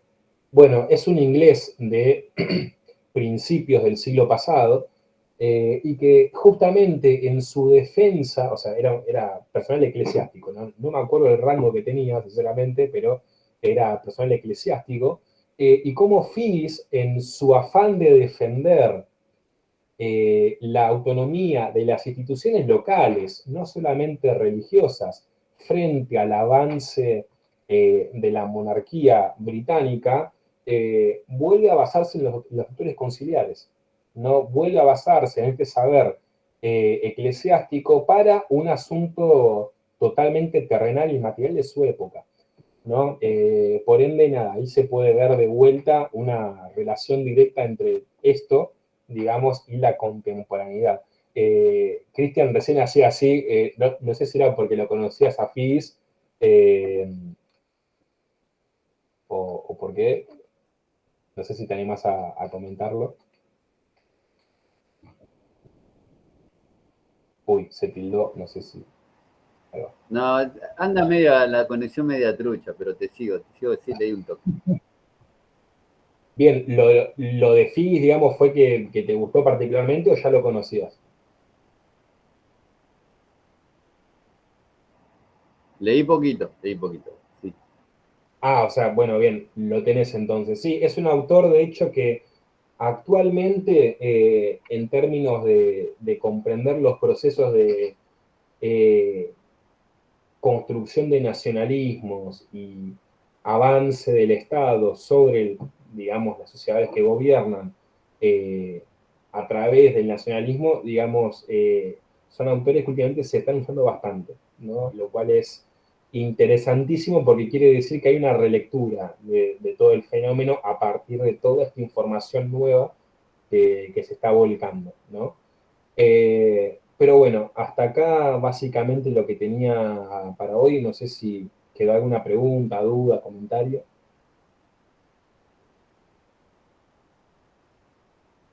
Bueno, perfecto. Entonces, damos por finalizada la cursada. Felicitaciones. Un aplauso para ustedes que se bancaron, digamos, todo el cuatrimestre.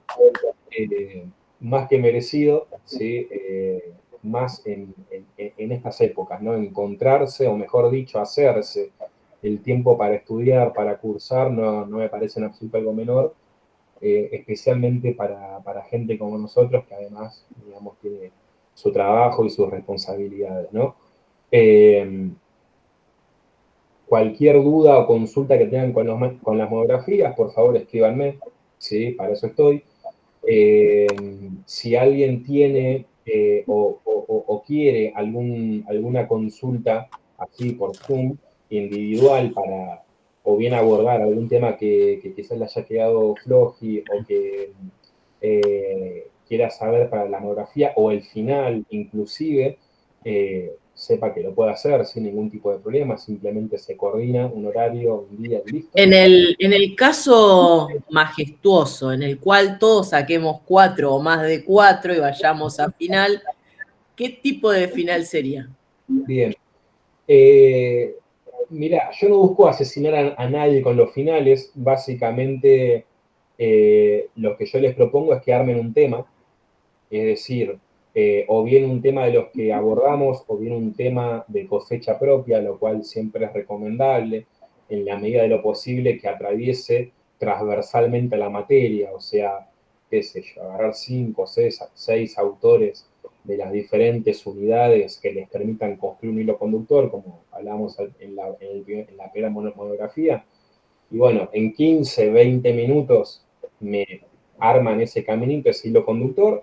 Si, digamos, la cuestión está bien, si la cosa anda, perfecto, queda ahí. En caso de que la presentación esté floja, bueno, ahí ya voy a hacer algunas preguntas como para profundizar, o en caso de que no quieran preparar ningún tema y quieran rendir directamente, bueno, será empezar a hacerles preguntas, no tanto de, bueno, ¿qué dice tal autor?, sino de ponernos en relación, bueno, no sé, ¿cómo me podés explicar el fenómeno del feudalismo a partir de tal y cual? ¿No? ¿Qué son las herejías y cómo me lo puedes relacionar con, no sé, la centralización del poder gregoriano? Preguntas de ese estilo, ¿no? Por eso yo siempre recomiendo, preparen un tema, autores de manera transversal, me explican lo que prepararon, con eso está. No es nada muy complejo. Entonces sería oral, así, el final. Exactamente, sí, sí, en la fecha en la que figuran los llamados a mesa, ustedes anotan, se presentan. Yo una vez que tenga el listado de quienes se presentan, les paso específicamente por mail la hora a cada uno en la que les cito al Zoom, porque tienen que pasar las salas. Cristian, ¿qué hiciste vos hoy? ¿Cómo? ¿Qué pasó? Esto No es lo quedaba malo. otra. ¿Cómo? No, que justo hoy hizo, mientras que estaba del parcial también. La guitarra, está bien, ¿no? Sí, oral, digo. Hicieron sentir en el aula, bien, no entendés bien por qué, eso re bien. Bien decir, maldita sea. Sí, a ver, el chamullo está muy bien, digamos, acompaña la exposición, pero que haya conceptos concretos de los autores, ¿no? Si no, nos metemos en un pantano medio incómodo, pero no es nada difícil, todo lo van a poder hacer. Obviamente, el final va a ser exactamente el mismo, de si se presentan el primer llamado o el segundo, o el año que viene. Sí, de hecho me escribió un estudiante del año pasado que se va a presentar ahora para preguntar si Bueno, hubo cambios. eso es lo que yo te iba a preguntar, que ponele, no llegamos ahora a julio, podemos ir preparando el mismo para diciembre. Ponele. Totalmente, sí, no. O sea, en el programa hay cambios, pero el final es siempre sobre lo que estudiaron.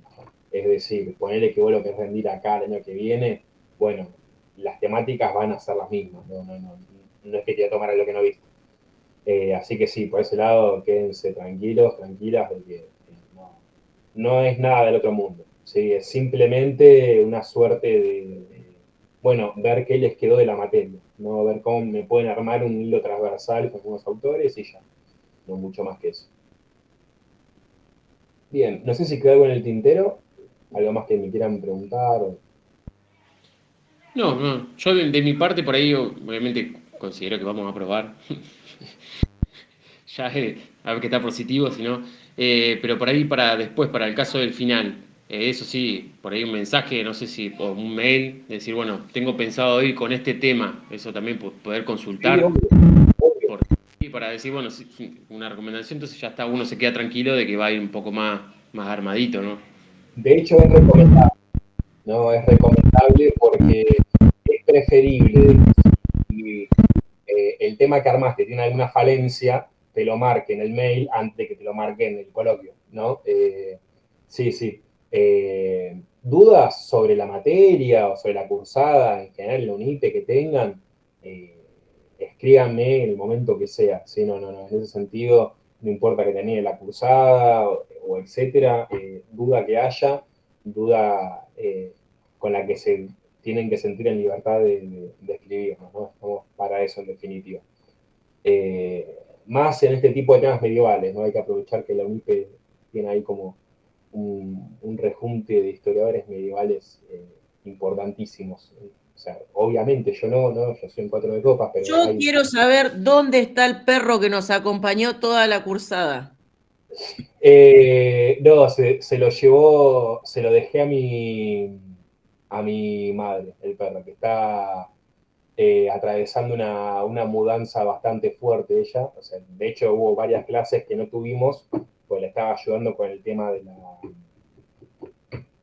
Ya odio tanto este tema que se me fue de la cabeza, de la sucesión, ahí va, de la sucesión de la casa de su madre a ella. Y bueno, nada, como que es un asunto fuerte, entonces le presté los perros un tiempo para que estén con ella. De hecho, ahora corto y me Le hacen el apoyo emocional. Sí, sí, no, aparte los requiere. Yo un poco que le tiro la bronca, porque cuando hay días, por ejemplo, ¿no? Que como no estoy en todo el día en mi casa, no quiero que se queden solos, se los llevo a ella para que se hagan compañía mutuamente. No, pero Y los bichos son lo más. sí, Porque sí, vos estás yo ahí, de ellos hecho, andan por ahí dando vuelta, ¿viste? Y siempre estás acompañado. sí, yo no me imagino una vida sin perros, sinceramente, o sea, sin ese ladrido cuando llegas y demás. Pero bueno, siempre le tiro la bronca porque me los recontra mima, lo ves en el sillón, todos tapados, que llegue, caga, después vienen, se acuestan en mi cama y me la desarman, ¿no? Se meten adentro de la sábana, me dejan todo sucio, como, claro, mirá de dónde lo sacan. Pero sí, no, Rocky y Huesas faltaron, están. Y van a seguir estando. Claro, es verdad, yo pensaba que quedaban bastante tapados por la silla, pero sí, es verdad que se veían. Más que nada Huesas, que le gusta ir y venir. De hecho, cuando No, hace había un par uno de... que dormía ahí justo atrás tuyo todo el tiempo. Estaba ahí, Sí, justo. Rocky. Sí, está viejito ya, tiene 15 y se la pasa durmiendo el mono. Pero sí, sí, sí. De hecho, era muy gracioso porque hubo una época antes de vivir acá, cuando estaba en otro lugar, que la cómpula tenía exactamente al lado de la cama. Entonces, Huesa, que es la galguita, me escuchaba hablar y la tipa se metía, tipo como que pensaba que la hablaba y aparecía de repente de reflejo en la cámara. Era todo muy gracioso. Este año lamentablemente no lo hizo, pero está por ahí. Bueno, gente, Pará, no te vas a ir así de fácil. no, está Pará. bien, me quedo. Me acomodo Vuelvo en la otra vez, silla. otra vez vuelvo sobre Provident porque me gustaron estos dos textos, así que capaz que le meto por ahí. El de Provident es el largo, que Claro, te el dije tercer libro, 400 hojas, ese va la introducción. claro. Y hay otro más de Provident. No, ¿Cómo le pusiste? el otro que vos tenés en realidad no es de Dice Providente, es de Providente, Gubierna y Provident. claro, exactamente, es de ellos dos, pero están como editores. Ah, Hacen, viste que yo antes les hablaba de que mucho de lo que hablamos hoy surge de un trabajo interdisciplinario entre Argentina, Francia, bla, bla, bla. sí, Bueno, ese libro que vos acabaste de nombrar, ese es un rejunte de todos esos historiadores, ¿no? De bien. una parte historiográfica como de la otra. Y no tiene desperdicio, es excelente. Como Bien. actualización de los temas de debate en medievalística, recontra sirve. Ok. Eh, pero ese que vos decís, o sea, el capítulo que se saca del programa ahí es el de Benedict Serre, que es una autora francesa, pero es justamente el que suprimimos para esta cursada. Bien. Bueno, no, eso nada más. Ah, bueno, está bien, yo ya me había acomodado, ya había rearmado los huequitos en Nos la quedamos, pila. Claro. Bien, gente. Bueno, un gustazo haber cursado con ustedes, haberlos conocidos, a pesar de que algunos ya los tenía de las cursadas anteriores. Y bueno, ya saben, cualquier cosa que necesiten, tanto para la materia como para de acá hasta el fin de la cursada, en lo que sea que les pueda dar una mano, saben que están abiertas las puertas. ¿Sí? Bueno, suerte con la monografía. Nos vemos en el final o si quieren una charla más mano a mano, más adelante. La verdad es que fue esa idea que os compartir. Bueno, nada, eso. Buen fin de semana. Que descansen. Bueno, Gracias, nos vemos. con los chicos ahora. Adiós. Buen fin de.